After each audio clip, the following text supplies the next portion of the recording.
और न्यूज 18 की election team इस वक्त जम्मू कश्मीर में मौजूद है। सियासी जंग का रुख करते हैं इस वक्त, सीधे लिए चलते हैं आपको जम्मू कश्मीर। सनम, ये आपका नाम सनम किसने रखा है यार? आप जैसे दोस्तों ने रखा है तहसीन भाई। पत्थर के सनम है आपके? हम जिसे प्यार आप करें वो सनम है। अच्छा, तो सनम, आपके तसद्दुक के सदक़े मैं ये पूछना चाहता हूं कि यहां पर जो सियासी माहौल है, जो सियासी जमातों के बीच जिस तरह का आप चुनाव में आपने माहौल देखा है और लोग जिस तरह से सोचते हैं, उसमें क्या पूरा ओवरऑल आपको क्या दिखाई देता है? तहसीन भाई, पहले जो अभी आप ब्रेक पे चले गए थे तो हमने एक चीज देखी, जो यहाँ पे अभी लड़ रहे थे वो एक जगह गले मिल रहे थे। तो उसके ब्रेक के बाद आप वापस आए तो आपने कहा ये एक ही है, लेकिन चुनाव के वक्त ये अलग हो जाते हैं। जैसे आपने हमें अपना प्रोग्राम ब्रेक से शुरू करना चाहिए। तो बिल्कुल, तो जैसे अभी यहाँ पे अगर हम श्रीनगर पार्लिमानी सीट के लिए मैंने एमपी का एक्सरे भी किया था, और महबूबा मुफ्ती साहिबा की अगर मैं बात करूं तो उनका ये कहना, जब हमने उन्हें कहा कि डॉक्टर फारूक अब्दुल्ला के लिए बताइए कि वो कहां पे चूके, उन्होंने कहा छोड़िए वो बुजुर्ग है, तो हम उनके लिए कुछ बोलना नहीं चाहते हैं।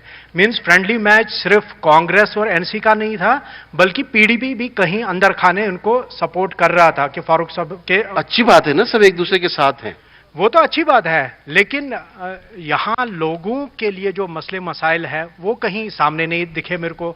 जहाँ पे भी यहाँ पे आपने देखा कि 35 से जो बीजेपी दिल्ली में या बाकी जगहों पे बात करती थी, उन्हीं बातों को यहाँ रिप्लिकेट किया गया।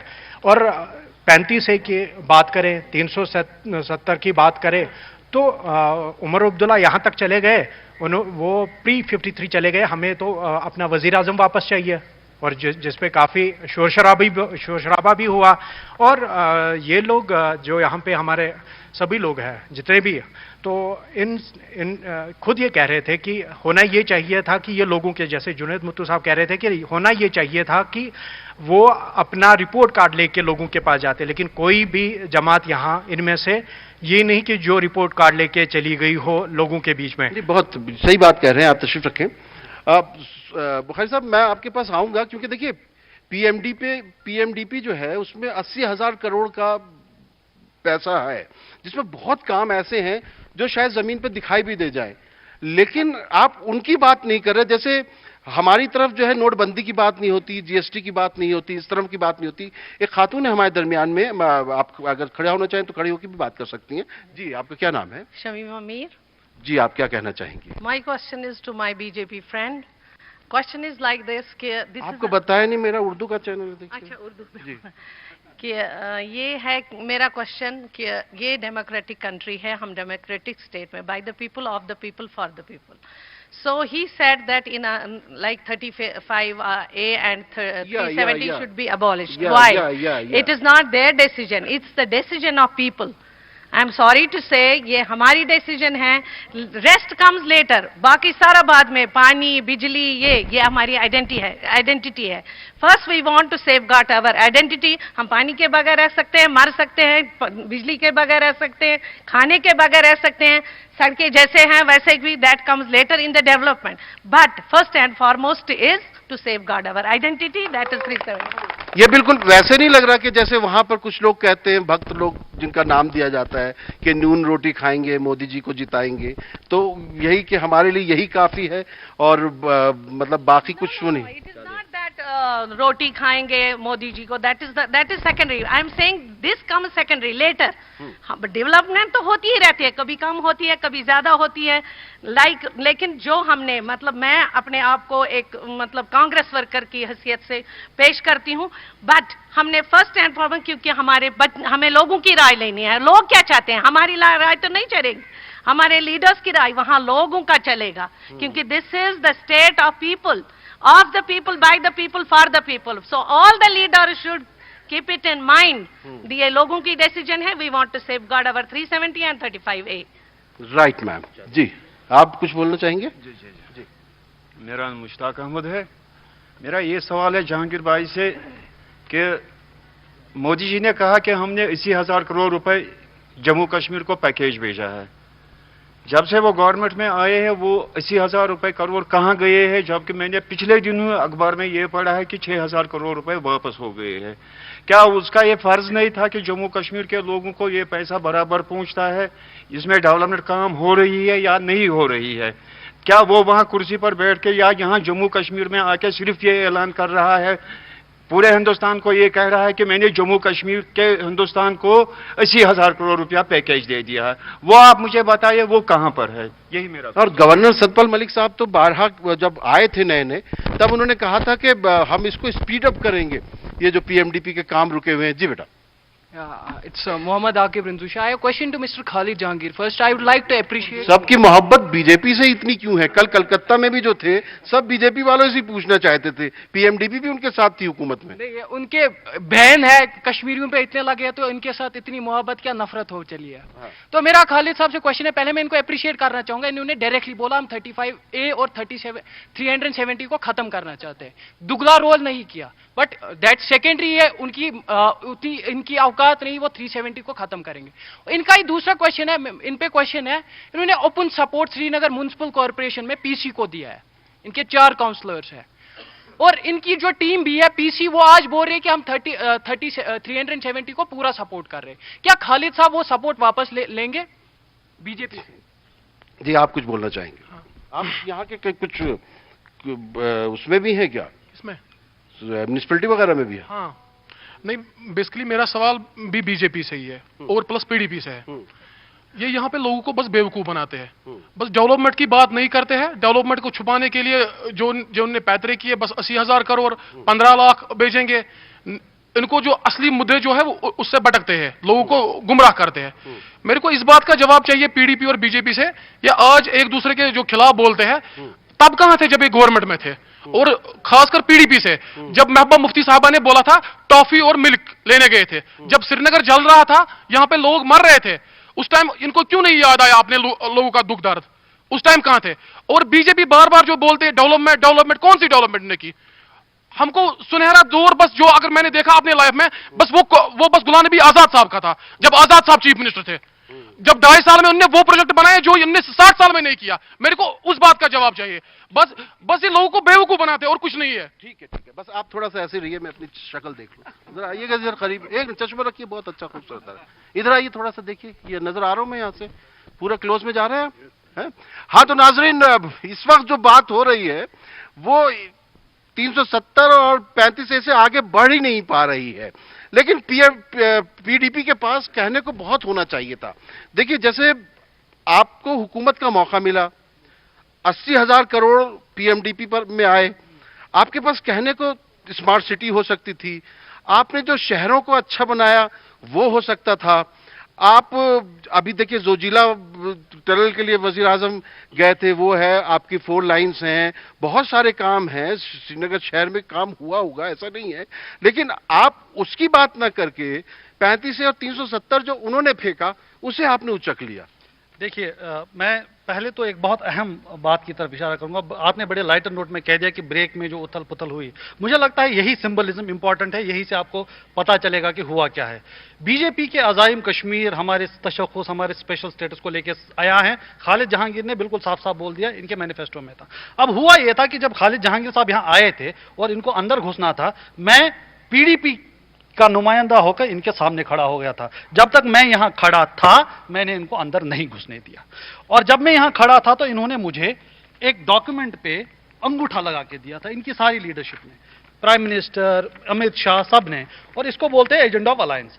इसमें लिखा गया है कि जो तशख्खुस है, जो स्पेशल स्टेटस है कॉन्स्टिट्यूशनल, उसको कोई हाथ नहीं लगाया जाएगा।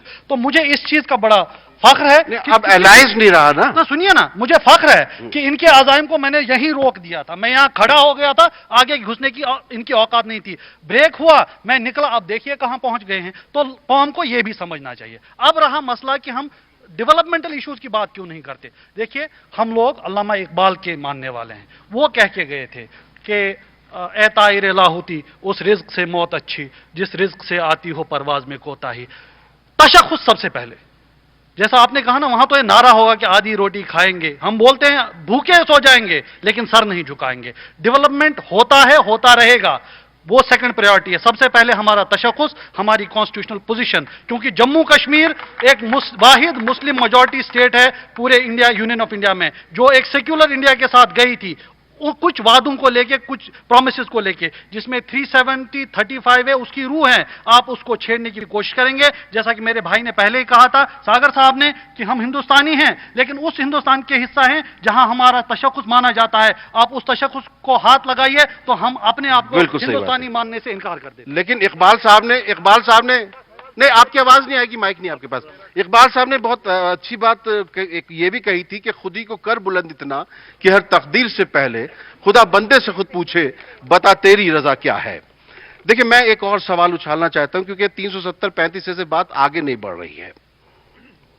उठकर तो आ गए हैं तेरी बज़्म से, मगर ये दिल ही जानता है कि किस दिल से आए हैं। तुम राह में चुपचाप खड़े हो तो गए हो, किस किस को बताओगे कि घर क्यों नहीं जाते। कश्मीरियत की बात होती है तो कश्मीरियत का एक जुज जो है वो कश्मीरी पंडित हैं। जब चुनाव में बातचीत होती है 35A की, 370 की, तो क्या उस कश्मीरियत का जो एक हिस्सा यहां से जाने पर मजबूर हो गया, क्या कभी जुनेद भट्टू साहब उनको वापस लाने की बात जहन में नहीं आती, जो आपका अपना हिस्सा है? और उनके बारे में जब भी बात होती है कहते हैं नहीं हम सब एक। और मैंने देखा कश्मीरी पंडित जो यहां से बाहर भी हैं, अगर वो मेरे बहुत अच्छे दोस्त हैं, मेरे साथ बैठे हैं, लेकिन अगर कोई कश्मीरी मुसलमान आ जाएगा तो वो मुझे किनारे करके उनकी जो दोस्ती है, उनकी जो मिलनसारी है, उनकी जो मोहब्बत है, वो मुझ पर, मेरी मोहब्बत पर हावी हो जाती है। वारपेट क्या करान, क्या सा दिल्ला, ये सब कुछ होने लगता है। तो ये जो है, ये उनके बारे में क्या इन पार्लिमानी इलेक्शन में नहीं सोचना था? इससे पहले मैं थोड़ा ऐड कर दूं, जो भी बहस मुबासा हुआ है, मैं उस साइड आता हूं जी। जहां तक 370 की बात है, 35A की, तो अभी उसमें वैसा कोई इरोजन नहीं हुआ है। 44 अमेंडमेंट्स हुए हैं। आप जाके पहले गूगल ही कर दीजिए वो 44 अमेंडमेंट्स कब हुए, किसने किया। वो तो कल नहीं हुए, परसों नहीं हुए, वो तो पिछले 50 साल में हुए हैं। यहां पे वजीर आजम हुआ करता था, फिर 1960 के बाद वजीर आला क्यों बना, वो किसने बनाया, इरोजन ऑफ स्पेशल स्टेटस कैसे हुआ, किन किन अवकात पे। अब देखिए, ये एक ब्लेम गेम बन गई है, लेकिन ब्लेम गेम में बहुत जरूरी है इंट्रोस्पेक्ट भी किया जाए, और ये एक इंट्रोस्पेक्ट करके किया जाए कि यहां की मेन स्ट्रीम ने कश्मीरियों को फेल किया है। यहां की जो कुल मेन स्ट्रीम है वो 370 का दिफा नहीं कर सकी, नहीं तो आज भी वजीर आजम होता। ये तो सिंपल सी बात है। आज भी सुप्रीम कोर्ट का यहां पे जुरिस्डिक्शन नहीं होता। आज भी यहां पे जो टैक्स है, जो GST लगा है, अपना होता, वहां का नहीं होता। दूसरी बात है क्लैरिटी की। मैं अपनी तंजीम की बात करूंगा, 370 और 35A के साथ कोई कॉम्प्रोमाइज अलाउ नहीं होगा। ये आकिब साहब यहां बैठे हैं, इनने खालिद साहब को पूछा कि आप सपोर्ट वापस लेंगे, नहीं लेंगे। अगर ये लेना चाहते हैं 370-35A पे, मैं पहले 370 और 35A के लिए अपनी जान दूंगा, इक्तदार के लिए नहीं दूंगा। मैं इक्तदार के लिए नहीं दूंगा, मैं इक्तदार का भूखा नहीं हूं। 370 और 35A सुप्रीम, इसमें कोई शक नहीं है। अच्छा, मेरा वो सवाल कश्मीरी पंडितों वाला, मैं उधर ही आ रहा हूं जी। वो भी बता देता हूं मैं, वो भी बता देता हूं मैं आपको कि 370 और 35A की बात आज ये बड़ी एक आयरॉनिक बात है कि PDP का कोई काउंसलर मुझे बोले कि हम बीजेपी की बी टीम है। इनने तो इलेक्शन लड़ा, ये मीर साहब शायद इस बात से एतराफ करें, एजेंडा तो ये था कि बीजेपी को बाहर रखना है, सोल एजेंडा ये था PDP का। अब वो नीड ऑफ आवर हो गई, ये आवर फिर से कब आएगा वो पता है नहीं, वो पता कब आएगा वो है नहीं। और मैं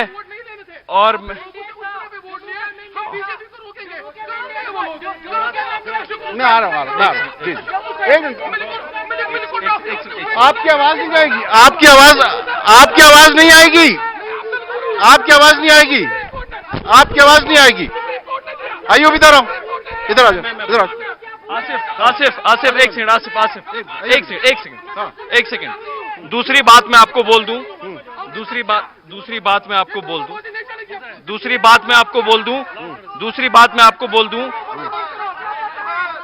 सुहेल साहब ने अभी कहा कि डेवलपमेंट वगैरह वो ये नहीं। मुफ्ती साहब से जब ये सवाल पूछा गया, आपने बीजेपी आपने बीजेपी के साथ हुकूमत